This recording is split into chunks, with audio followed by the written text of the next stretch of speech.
Statement claimed she regretted the optics. Whoopi Goldberg stayed quiet. Karoline, meanwhile, prepared her notes not for revenge, but for reform. She sat at her desk, eyes fixed on a framed print of her now famous words. "You invited me here to speak. I'm not leaving until I do."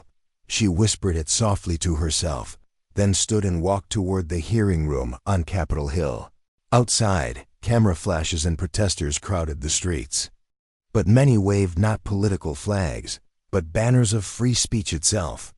Inside, senators asked their questions, and Karoline answered with calm and focus, never faltering.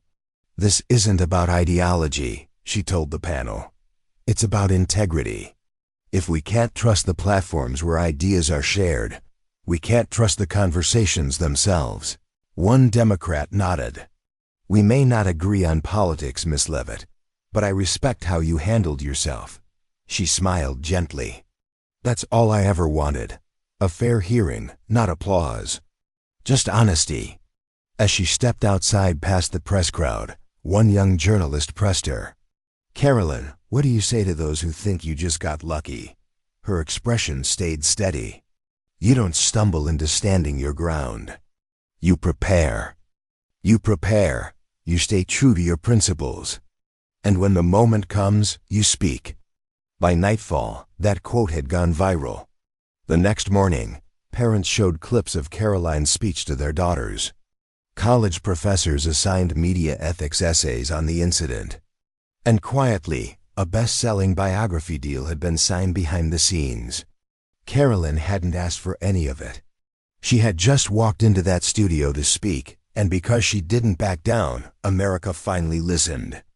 In a world where noise often drowns out truth, one calm voice can still rise above. Karoline didn't seek fame or applause. She came to speak honestly, defend her beliefs, and show that dignity doesn't need a script. They tried to corner her. They tried to humiliate her. But instead, she revealed something far more powerful than any insult or ambush: unshakable truth delivered with grace. She reminded the country that courage isn't about shouting loudest. It's about standing firm when they expect you to sit down. So the next time someone says, "You don't belong here," remember Karoline's quiet answer: "I'm not leaving until I speak." It was supposed to be just another Thursday morning on Capitol Hill. Reporters buzzed through marble hallways, clutching coffee like lifelines, cameras flickering to life. But somewhere in the West Wing, Karoline sat alone, her eyes locked on a screen, face pale but determined. Earlier that morning, an anonymous file appeared in her encrypted inbox. No note, no sender, just WHTV backroom, RAW 0326 MP3.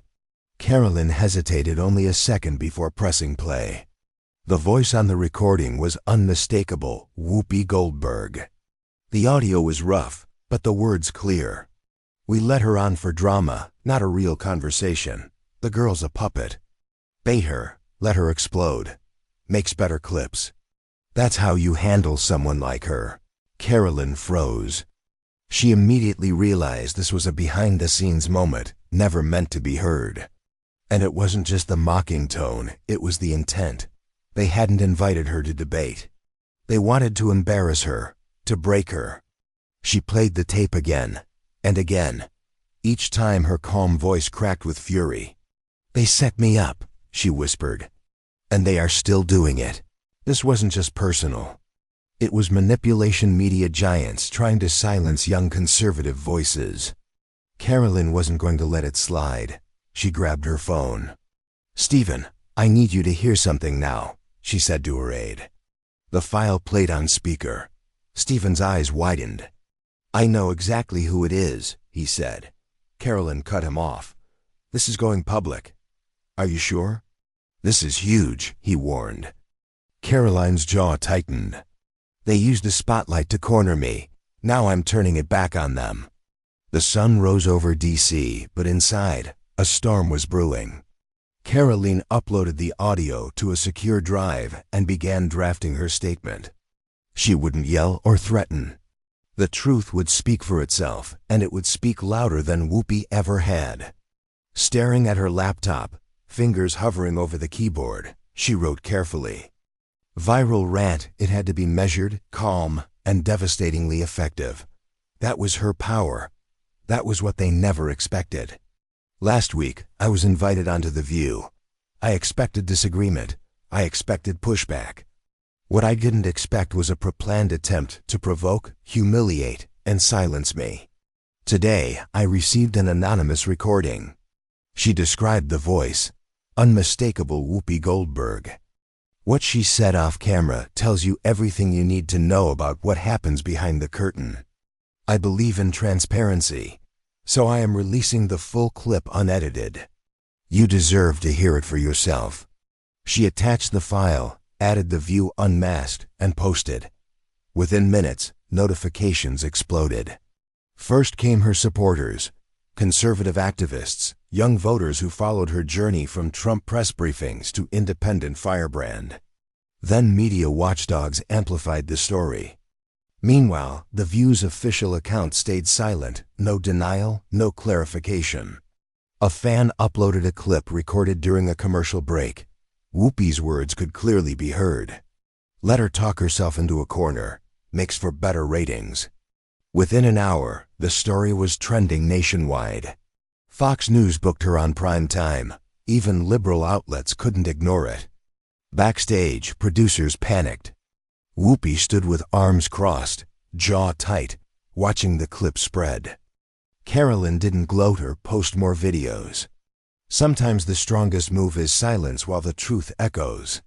By morning, Karoline's name was everywhere, but not all coverage was positive. The View issued a careful statement. Recent audio circulating online has been taken out of context. The View welcomes diverse perspectives and will continue to do so with respect and integrity. Karoline raised an eyebrow. Expected damage control, but she was ready. The media spin machine went into overdrive.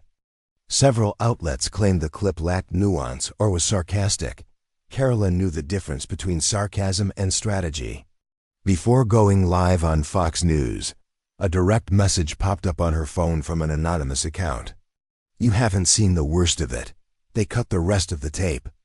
Want to see how deep this goes? Attached was a second audio file. This time, it wasn't just Whoopi, it was another co-host. Joy Baha could be heard laughing. Let her cry about being attacked. That's the game conservatives love, playing the victim card. Karoline froze. This was no longer personal. It was systematic, orchestrated, and now she had proof. She saved the file, looked in the mirror, and stepped onto the live set. The anchor greeted her. You've sparked a media firestorm. What do you say to people who claim you're playing the victim? She smiled, not cornered, but confident. I don't play victim. I expose patterns. And I just received a second tape. The anchor blinked. Another recording? Karoline nodded. Yes, and it's worse. The studio went quiet. Viewers leaned in. Karoline knew the battle wasn't over. It was just beginning. That night, exactly at 7 p.m., she posted the second clip. No bold text, no flashy hashtags, just full context. Yours, The View, Part 2. That night, exactly at 7 p.m., she posted the second clip. No bold text, no flashy hashtags, just full context. Yours, The View, Part 2. The recording began with idle chatter during a commercial break. Then unmistakably Joy Baha's voice cut through. Let her go off. These mega girls always think they're right. If you enjoyed this story and want to see more unbelievable true events, don't forget to check out the Black Stories. Subscribe to the channel for more shocking, mysterious, and untold stories from around the world.